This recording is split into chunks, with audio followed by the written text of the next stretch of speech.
What's up guys, Rev here, and this is my first of a series of videos for anyone looking to start, capture, and edit Airsoft gameplay footage.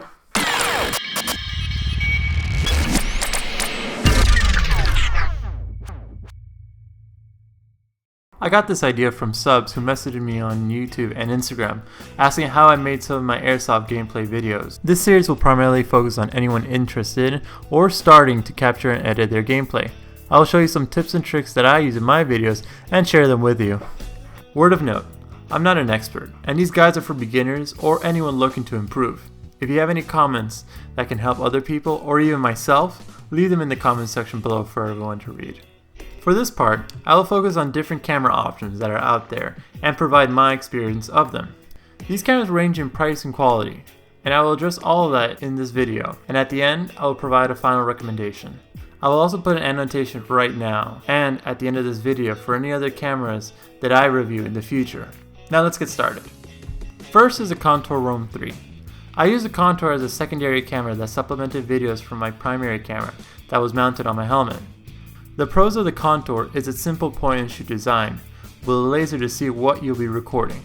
With its simple and rugged design, it's sort of a staple product for people that mount cameras on their helmets. However, this brings to some of my critiques on it.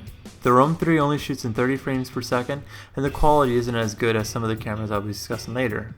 It's especially apparent when shooting in a dimly lit area where there is no lights. At this point, the Contour doesn't have an auto adjust function, and your videos will either come out too grainy or way too dark. And in terms of field of view, it is extremely narrow, which makes it best for shot cams rather than third-person face cams. But even in that, the video isn't good at distances when zoomed in. But the reason why I stopped using it was that there was a camera that did all this and shot at 1080p 60 frames per second and weighed a lot less. Which brings me to my Runcam 2. This camera has seen a lot of use in RC and drones, but is fairly new to Airsoft. I bought it after watching a video from Brain Exploder, who demonstrated its potential for Airsoft, especially when mounted to a rail. It shoots 1080p at 60 frames per second, and the quality is a huge step up from the Roam 3. The Runcam is phenomenal in high and low light environments and has equal image quality to a Hero 3, but slightly less than a Hero Session. Also, this thing can charge externally through a mini USB, but this brings me to one of my negatives.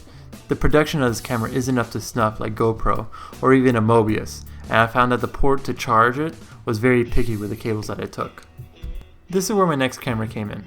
I wanted a shot cam that could be mounted wherever and provide a zoom without the need for post-production, so I bought a Mobius camera with a modified zoom lens and rail mount. This Mobius zoom camera is very effective at not only mounting to rifles, but especially great when mounted on top of a sniper. One downside to the Mobius is that the lens needs to have its focus adjusted, and if it moves around in game by accident, it could ruin a lot of footage when you get home. But this can be fixed by marking and aligning two dots on the lens and body. Lastly, and my primary mode of video recording since I started, is a GoPro Hero 4 Silver Edition. I chose the silver over the black because I wasn't primarily focused on shooting in 4K, as 1080p Super View would be more than enough. The ability to shoot in 1080p in 60 frames is especially useful when editing, like doing slow motion shots, all while keeping a great image quality. I don't always use a screen in the back, but it's helpful for adjusting the shot when the GoPro is on a stand. I will do a separate video on some of the key settings for shooting with your GoPro in a separate video, and I'll put an annotation right now. Just know that the video capture on a GoPro is a gold standard. There's a reason why everyone runs one. If I had to give my verdict on which camera to purchase first for anyone starting off, I would recommend saving up and buying a good primary camera to mount to their helmet to get good first-person video. GoPros are the gold standard for action cameras and are the best first step to capturing gameplay. Even with their steep initial price, you really get amazing quality, and it will definitely be noticeable when it's time to edit and share. If you need a good face cam camera, I'd recommend a Runcam 2, as it's lightweight, shoots really well in 1080p at 60 frames, and costs significantly less than a Session or Contour Roam 3. Lastly, once you have your primary and secondary camera, I would recommend getting the Mobius camera with a zoom lens. Setup is a little hard to get the right focus, but once it's dialed in, you're good to go. I hope you found this overview helpful. If you have any questions about the cameras in this video or suggestions for future guides and overviews, let me know in the comment section below. Don't forget to like and subscribe, and I'll see you guys on the field.